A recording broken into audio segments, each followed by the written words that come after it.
ঠিক আছে, চলো।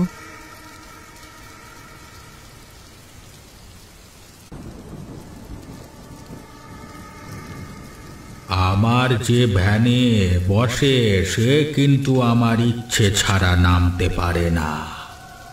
কি পাগলের মতো কথা বলছো? হ্যাঁ,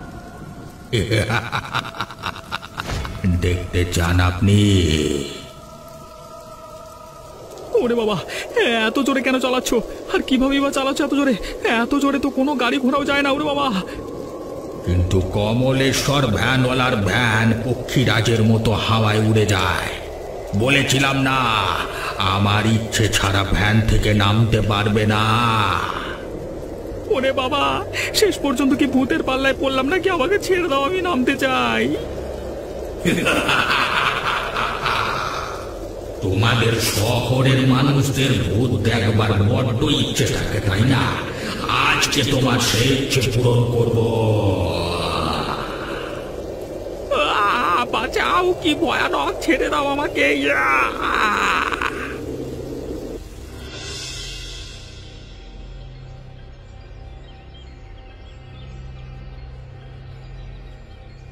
এই তুমি কে? এখানে এভাবে পড়ে আছো কেন? আমি আমি বেঁচে আছি। এই কোথাকার লোক তুমি? নেশা করেছো নাকি রাতের বেলা? এখানে গাছতলা শুয়ে আছো কেন? এই ভদ্রলোকের গ্রাম এটা? আমি তো এই গ্রামের পঞ্চায়েতের চাকরি নিয়ে কালকে রাতেই গ্রামে এসেছি। ওই পঞ্চায়েতের সাহেব? তো এখানে শুয়ে আছেন কেন আপনি? ওরে বাবা, তোমাদের গ্রামে যে ভূত আছে জানতাম না তো। হাসালেন বাবু আপনি। আমাদের গ্রামে ভূত আছে আর আমরা জানি না? আপনি একদিন এসে আমাদের গ্রামে ভূতের কথা জেনে ফেললেন। রাতে কি খান আপনি? আমার কথা শুনে তোমাদের হাসি পেতে পারে, তবে সত্যি বলছি যে কালকে রাতে স্টেশন থেকে আমি একটা ভ্যানে উঠেছিলাম। সেই ভ্যান থেকে আমাকে আকাশে উড়িয়ে নিয়ে এসেছিল একটা বুড়ো ভ্যানওয়ালা, অথচ ট্রেনের থেকেও জোরে ভ্যান চালাচ্ছিল। আপনার কল্পনা শক্তি তো বেশ ভালো। আপনি পঞ্চায়েতে চাকরি না করে সিনেমায় কাজ করতে পারতেন, হ্যাঁ, অথবা গল্প লিখতে পারতেন, ভালো হতো। তুমি আমার কথা বিশ্বাস করছো না? না, শুধু আমি নয়, এরকম বানিয়ে বানিয়ে কথা বললে কেউ বিশ্বাস করবে না। বিশ্বাস করো, কালকে বর্ষা রাতে আমি সত্যি একটা ভ্যানওয়ালার ভূত দেখেছি। আপনি যেখানে আছেন গিয়ে বিশ্রাম নিন একটু। আপনার মাথা খারাপ হয়ে গেছে। বিশ্রাম নিলে দেখবেন ঠিক হয়ে যাবে। যাই, আমি সবাইকে গিয়ে বলি একটা পাগল পঞ্চায়েতে লোক এসেছে, যত সব। হ্যাঁ,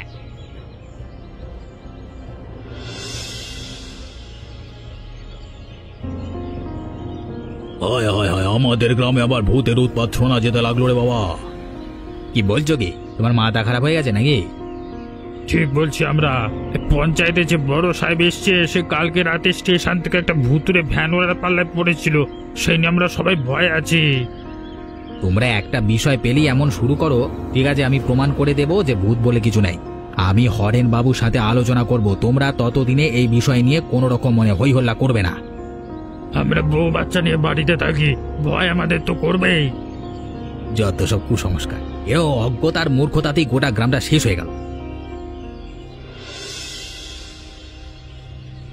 কি হলো অধীর? তোকে চিন্তিত দেখাচ্ছে কেন? গ্রামে যা সব শুরু হয়েছে, মূর্খ লোকেরা তো চিন্তা করবো না তো কি করবো শুনি? সত্যি এই গ্রামের লোকগুলোর কিছু হবে না। একটা বিষয় পেয়েছে তো একেবারে মাথায় করে রেখেছে।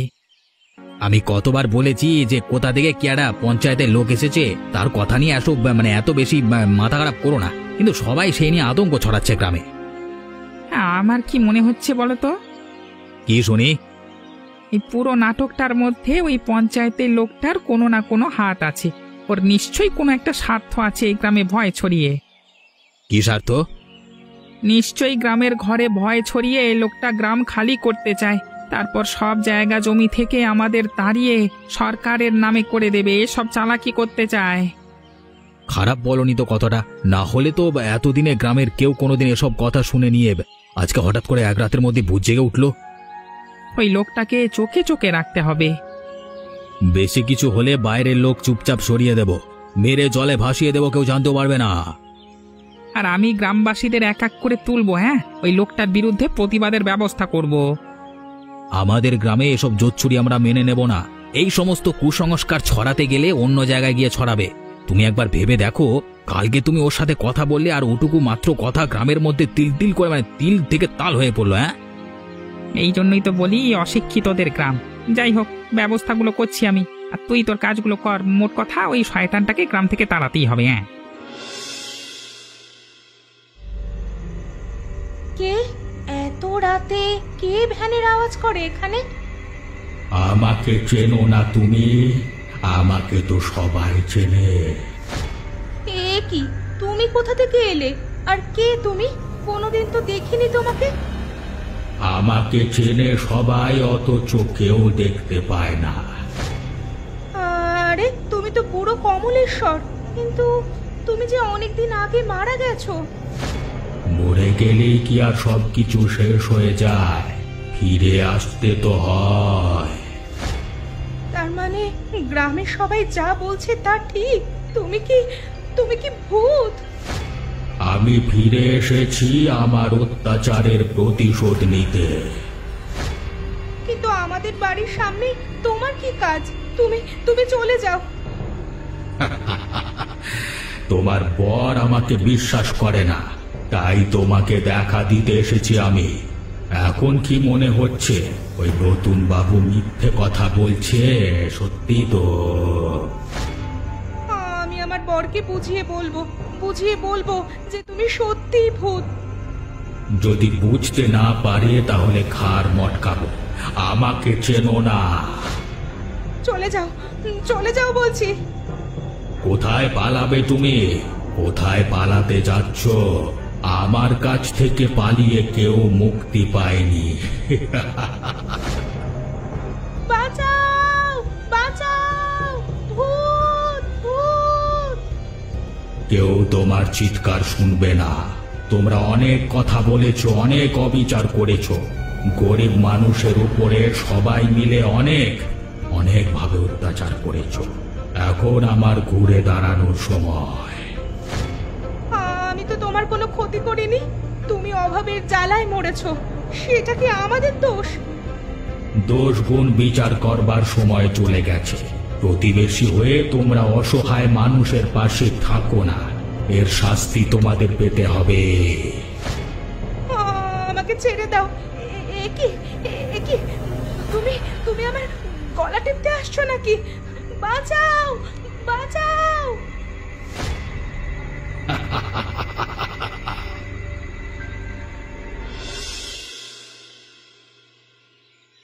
বৌদি, তুমি কি দেখেছো? আমাকে একটু খুলে বলো তো। আমার আর অবিশ্বাস করার কোনো জায়গা নেই যে ওটা ভূত নয়। তুমি ওই পাগলের দলে গিয়ে জুড়লে। কালকে অন্ধকারে সন্ধেবেলায় কি না কি দেখেছো, তাই নিয়ে এখন আবার আমাদের আলোচনা করতে হবে।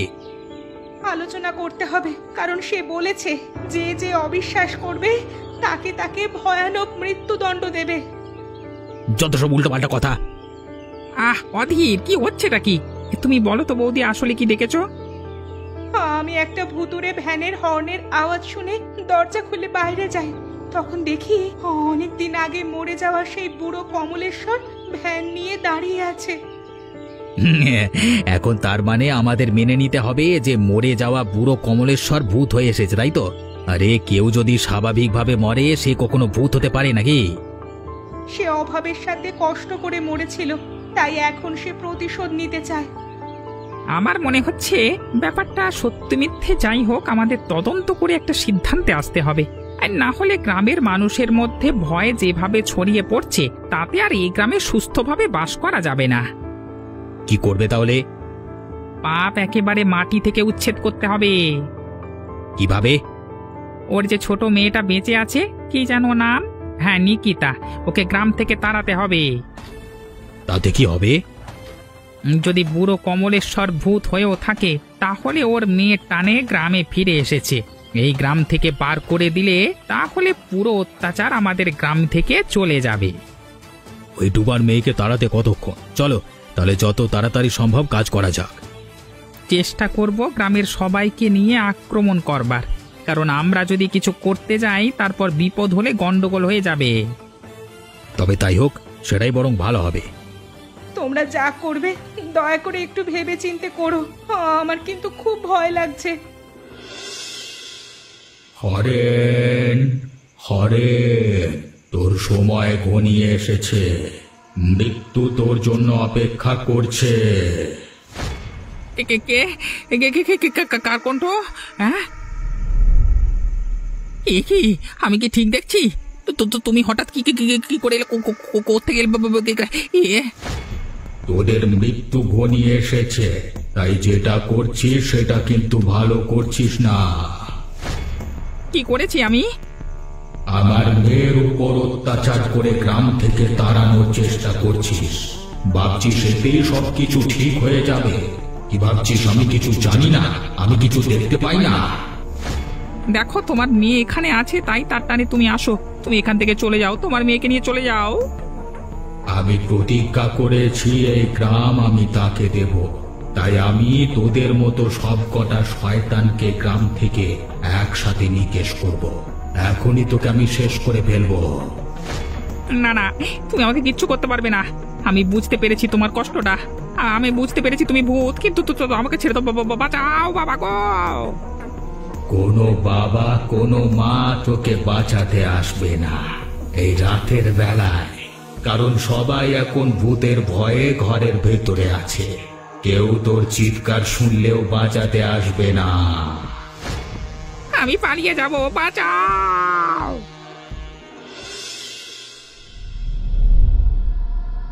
বাবু জেগে ওঠো, আমি তোমার সাথে কথা বলতে এসেছি।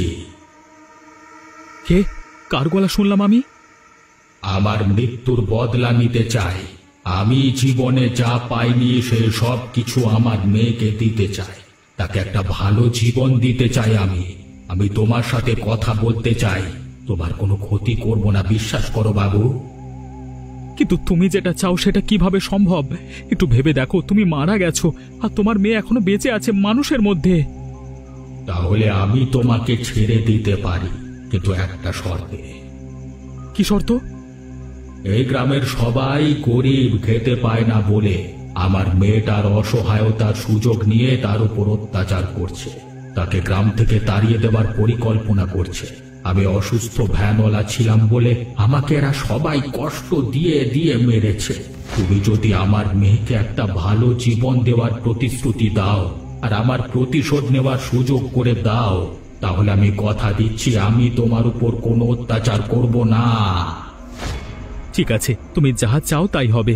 একটা কাজ করো, সবাই যখন তোমার মেয়ের উপর অত্যাচার করতে যাবে তখন আমিও থাকবো, তখন তুমি আসবে। আর তোমার মেয়ের দায়িত্ব এখন থেকে আমার, চিন্তা করতে হবে না। ঠিক আছে বাবু, তোমার থেকে একটু আস্থা পেয়ে আমি বিশ্বাস পেয়েছি। তবে আমার বিশ্বাস ভেঙো না।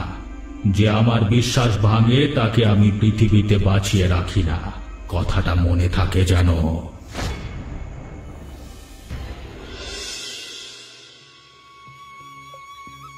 এই মেয়ে, তোর জন্য আমাদের গ্রামে ভূতের উৎপাত শুরু হয়েছে, তুই বাড়ি ছেড়ে চলে যাবি। আমি বাড়ি ছেড়ে কোথায় যাব বলো? বাবা মারা যাওয়ার পর থেকে তো আমি খেতেও পাই না। তোমরা আমাকে তাড়িয়ে দিতে চাইছো? তোর বাবা ভূত হয়ে এসে তোর জন্য আমাদের গ্রামে অত্যাচার করছে, এই অত্যাচার আমরা মেনে নেব না।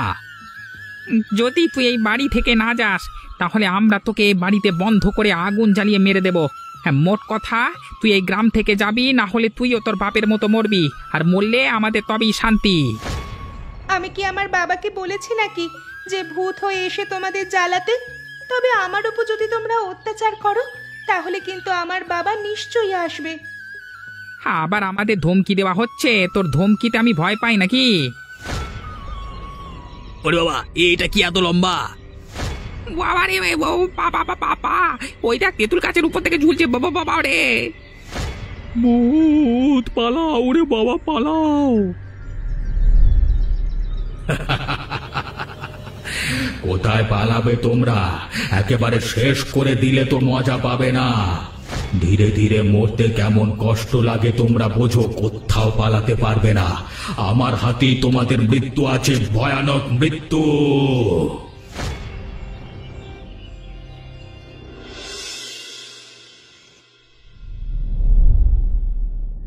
নিকিতা মা, ঘুমিয়েছিস?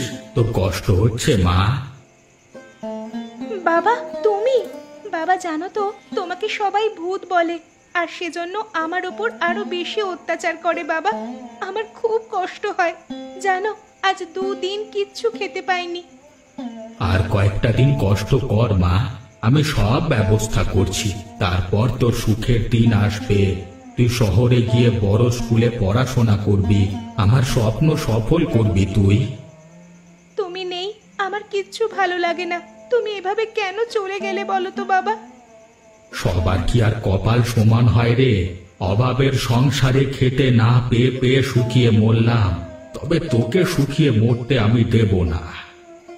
আজ সন্ধেবেলায় যা কাণ্ড হয়েছে, তারপর কাল মনে হয় আমাকে আর এই বাড়িতে কেউ রাখবে না। জানো, সবাই বলেছে যদি আমি গ্রাম ছেড়ে চলে না যাই তাহলে এই বাড়িতে রেখে আমাকে আগুন জ্বালিয়ে মেরে ফেলবে। এই গ্রামের লোকেদের বড় অহংকার, আর এই অহংকারের শাস্তি আমি দেব মৃত্যুদণ্ড। কবে ওরা শাস্তি পাবে বাবা? বাবা, তুমি আমাকে তোমার কাছে টেনে নাও, না হলে আমাকে একটু শান্তি দাও। আমার কাছে আসবার কথা বলিস না, এখানে বড় কষ্ট রে। প্রিয়জনের জন্য বড় মন খারাপ করে।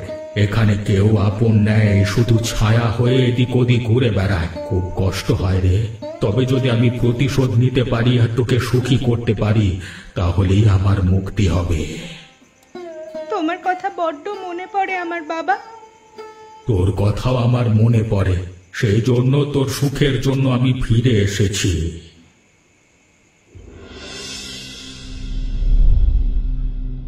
এ কি, আমি কি ঠিক দেখছি এই বন্ধ দরজার ভিতরে? আবার আসার জন্য দরজা খোলা বা বন্ধের কোনো সম্পর্ক নেই। আমি একসাথে বহু জায়গায় থাকতে পারি। কি চাও তুমি কমলেশ্বর? তোমার মৃত্যু। কি বলছো? আমি মরতে চাই না, আমাকে বাঁচতে চাই। আমার ক্ষমা করে দাও। মনে আছে তোমার চালের গুদামে ভ্যান চালাতাম আমি? একদিন একটু বেশি টাকা মজুরি চেয়েছিলাম বলে সংসারের অনটনের জন্য তুমি আমাকে মারতে মারতে বার করে দিয়েছিলে। সেদিন আমার মেয়ে নিখিতার ভয়ানক শরীর খারাপ ছিল। মনে পড়েছে, আমি ভুল করে বলেছি, কিন্তু সেসব এখন কথা বলে কি হবে? তুমি বলো পাপের প্রায়শ্চিত্ত করতে চাই আমি, তুমি বলো। সেই দায়িত্ব তোমাকে নিতে হবে না, সেই দায়িত্ব আমার। আমি তোমার সব পাপ ধুয়ে দেব, চিন্তা করো না। কি চাও তুমি? আমি গরিব মানুষ বলে তুমি আমাকে তোমার কাছ থেকে তো ছাড়িয়ে দিলে, গ্রামেও আমার নামে নানান রকম অপবাদ রটালে। আমি আর আমার মেয়ে দুজনে নাকি চোর। গ্রামের সবাই আমাদের এক ঘরে করলো। খেতে না পেয়ে মারা গেলাম আমি। আজও আমার মেয়েটা ভালো করে খেতে পারে না, শুধুমাত্র তোমাদের জন্য। এখন থেকে ওর থাকা খাওয়া পড়বার সব দায়িত্ব আমি নেব। সেই দায়িত্ব নিতে হবে না তোমার মতো পাপীকে। সেই দায়িত্ব নেওয়ার লোক আছে, আর সেই লোক আমি পেয়েছি বলেই উদয় হয়েছে তোমাদের ধ্বংস করতে। আমার দিকে এভাবে এগিয়ে এসো না, মুখ কেমন ধরপড় করছে, শরীর ঠান্ডা হয়ে যাচ্ছে আমার। ও বাবা, ও বাবা। এবারই তো বুঝতে পারবে মৃত্যু কত কষ্টের। আমার গলা ছেড়ে দাও কমলেশ্বর, নিঃশ্বাস বন্ধ হয়ে যাচ্ছে, মাথার ভেতর ঝিমঝিম করছে। অনেক দিন না খেয়ে থাকলে শরীর কিরকম ঝিমঝিম করে জানো? যেমন এখন তোমার মনে হচ্ছে মৃত্যু ধীরে ধীরে হেঁটে হেঁটে আসছে, তাই তো? বাঁচা! জ্বালিয়ে দাও এই ডাইনির বাড়ি, জ্বালিয়ে দাও। কি হয়েছে? তোমরা এখানে এসেছো কেন? নাটক হচ্ছে না, আমরা কিন্তু জানি না ভেবেছো। কি জানো তুমি? তুমি এই গ্রামে আসার পর থেকে যত ভুতুরে অত্যাচার শুরু হয়েছে, আমরা বেশ জানি যে এই মেয়েটা আসলে একটা ডাইনি, আর তুমি হচ্ছ ডাইনির সাধক। তুমি ওর সাথে গুনতুক করে তার বাবাকে জাগিয়ে তুলেছ। আর হরেন তোমার পথে আসছিল বলে তাকে তুমি মেরে ফেলেছো। তোমাদের মরতে হবে। কে ডাইনি আর কে পিশাচ তোমরা দেখবে। এতদিন ধরে তোমাদের সাবধান করবার চেষ্টা করেছি, শেষ পর্যন্ত তোমরা শোধরালে না, তাই বাধ্য হয়ে আমাদেরকে আসতেই হলো তোমাদেরকে শেষ করে দিতে। বাবা, বাবা, আমার খুব ভয় করছে। তুমি ওদেরকে মেরে ফেলো, না হলে ওরা আমাদের মেরে ফেলবে বলেছে। বাঁচাও, মেরে ফেলো, বাঁচাও। এবারে তোদেরকে বাঁচাবে কোনো বাবা বাঁচাতে আসবে না তোদের। এত অত্যাচারের ফল একমাত্র মৃত্যুদণ্ড।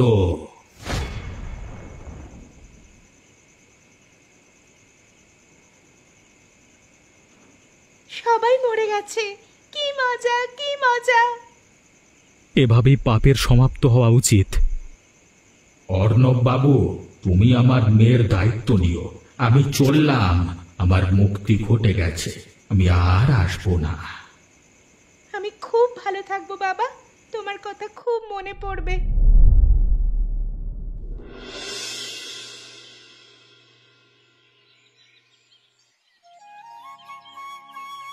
আমরা কোথায় যাচ্ছি কাকু?